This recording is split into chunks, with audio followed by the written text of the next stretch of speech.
사랑합니다.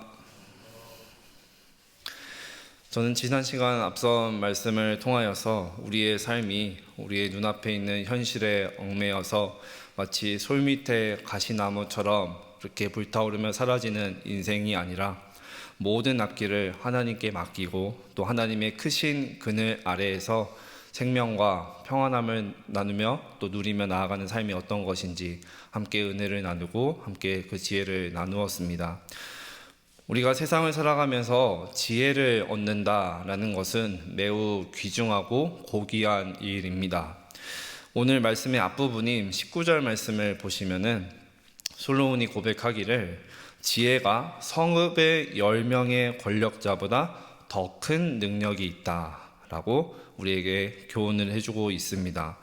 그러나 문제가 되는 것이 있습니다. 바로 이 귀한 지혜를 사람이 우리가 스스로 아무리 얻으려고 노력하고 힘써도 우리 스스로의 노력만으로는 이 지혜를 가질 수 없다라는 것입니다. 그리고 더욱더 큰 어려움은 우리가 이 귀중한 지혜를 얻고자 노력하면 노력할수록 지혜가 우리에게서 점점 더 멀어진다. 참 아이러니한 고백이게 됩니다. 최고의 지혜자로 불린 솔로몬도 오늘 말씀의 23절에서 이렇게 고백을 합니다. 23절 말씀을 다시 한번 확인하겠습니다. 내가 이 모든 것을 지혜로 시험하며 스스로 이르기를 내가 지혜자가 되리라 하였으나 지혜가 나를 멀리하였도다. 아멘. 말씀에서 지혜가 나를 멀리하였다라는 이 의미는 지금 자신과 지혜가 아무런 상관이 없다라는 의미입니다. 그런데 이것을 다시 한번 곰곰이 생각을 해보면 매우 충격적인 솔로몬의 고백이지 않을까 생각을 하게 됩니다. 왜냐하면 지금 이 말을 하고 있는 본인, 이 솔로몬은 당대의 그리고 인류의 최고의 지혜자로 불렸던 인물 중에 하나입니다. 그렇다면 왜 지혜는 이 인간의 노력만으로는 붙잡을 수 없는가? 바로 지혜의 근원이 사람에게 있지 않기 때문입니다. 지혜가 그를 멀리한 것처럼 보인다고 해서 지금 솔로몬이 사실 미련한 사람으로 보이는 것은 절대 아닙니다.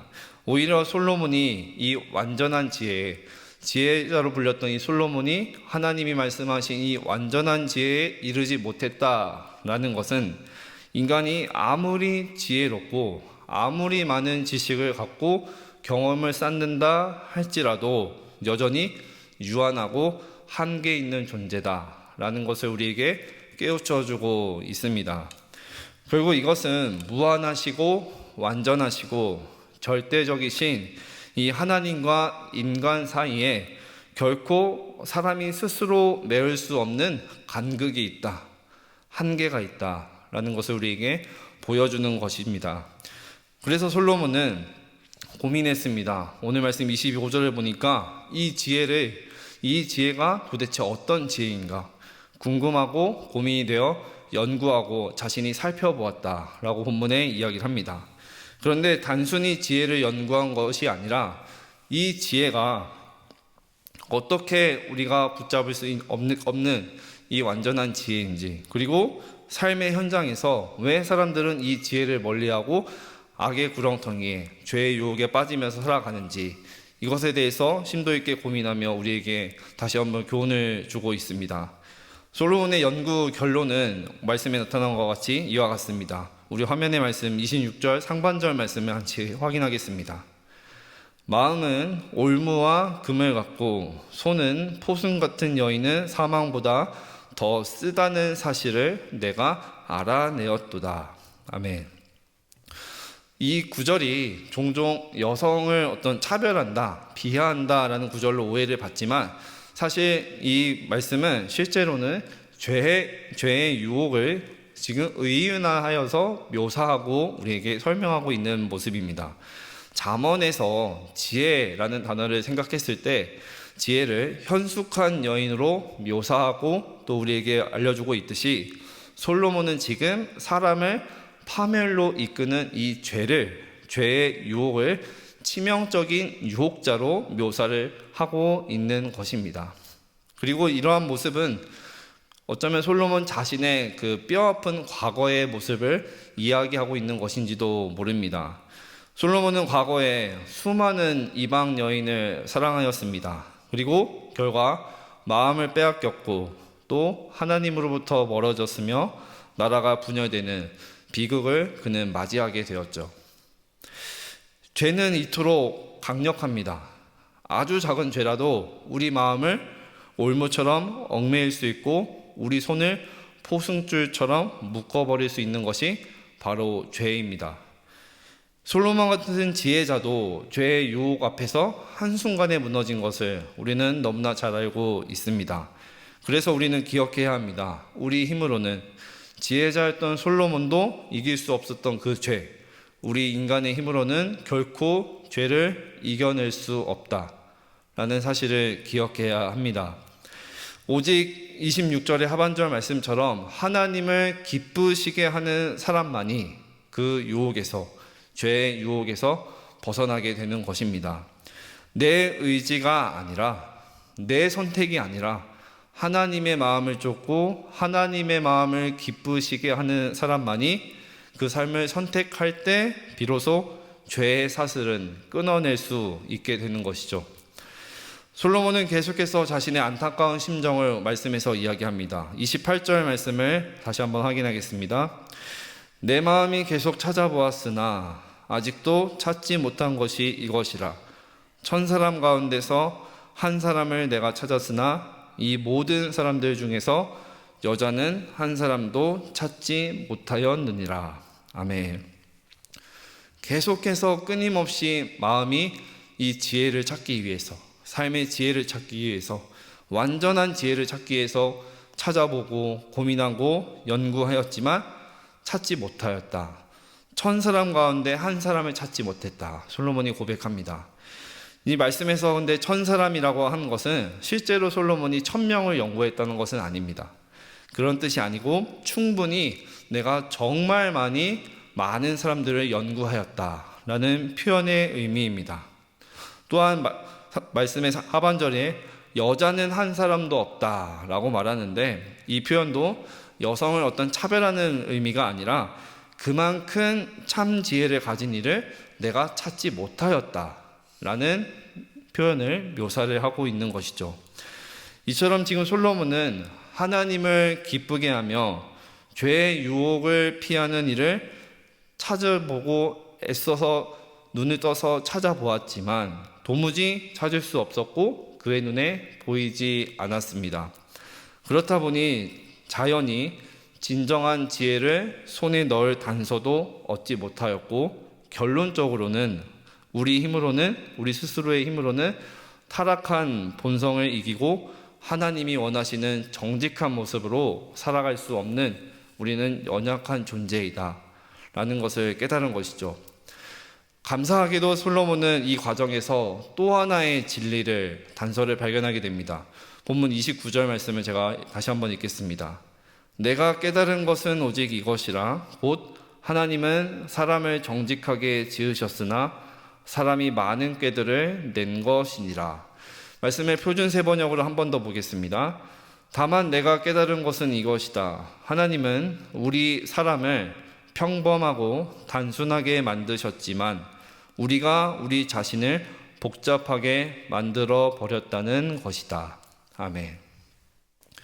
하나님은 본래 아담과 하와를 지으셨을 때 본래 정직하게 지으셨습니다. 말씀에서 정직하게 라는 말은 올곧다, 어그러짐이 없다, 반듯하다, 단순하다 라는 뜻을 담고 있습니다. 이 모습 그대로 하나님의 형상대로 지음받은 사람이 순리대로 하나님의 말씀대로 살았다면 아마 영원한 기쁨을 계속 누렸을 것입니다. 하나님은 사람을 지으셨을 때 오직 하나님과 동행하며 하나님의 말씀대로만 사는 한 길만 우리에게 주셨죠. 그것이 바로 사람에게 있어서 가장 안전하고 행복한 길이기 때문입니다. 그러나 그 단 하나의 죄가 들어오면서부터 모든 것이 변하였죠. 사람은 죄를 범한 이후 끊임없이 하나님과 함께하는 한 길이 아니라 여러 길을 생각하기 시작했습니다. 이것이 바로 오늘 말씀에서 말하는 꾀입니다. 우리는 참 많은 꾀를 내며 살아갑니다. 때로는 책임을 피하기 위해서 꾀를 내기도 하고 내 잘못을 정당화하기 위해서 꾀를 내기도 합니다. 상황이 이래서 어쩔 수 없었다. 또 다른 사람도 다 그렇게 한다. 라면서 끊임없이 하나님이 말씀하신 한 길이 아니라 사람의 길, 여러 길을, 다른 길들을 우리는 이야기하며 살아가게 됩니다. 하지만 우리가 스스로 똑똑하다고 생각해온 그 수많은 경험, 지식들, 내 생각과 마음들이 결국 꾀로 인하여서 우리의 인생을 더 꼬이게 만든다라는 것을 우리는 경험을 할 때가 있습니다.